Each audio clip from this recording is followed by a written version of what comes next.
Hopefully you had some good review here talking about the binomial distributions. As you check your solution, do again read it. It's a short responses.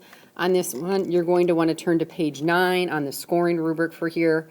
Do take a look at Part B. Part B is showing us we do not have replacements, so the fractions are changing.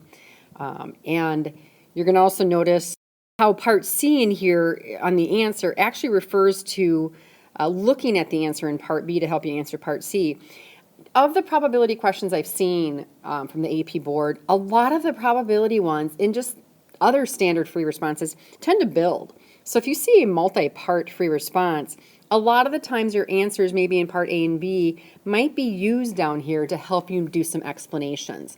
So if you don't find yourself using any of the data from the earlier part in the latter half and you're struggling, maybe that's what you're missing out on. So please do read the answer to this and let me know if you have any questions. And I will tell you, in the years past when I taught my brick and mortar class, one of the things students had asked for is more probability practice. So I've added 2 more days. It's going to be our day 13 and 14. And day 13 is truly just this free response down here. On here, you're going to find 2 free responses. One of them I want you to try on your own and look at the answer. The other one I want you to do and actually upload, and I will give you feedback because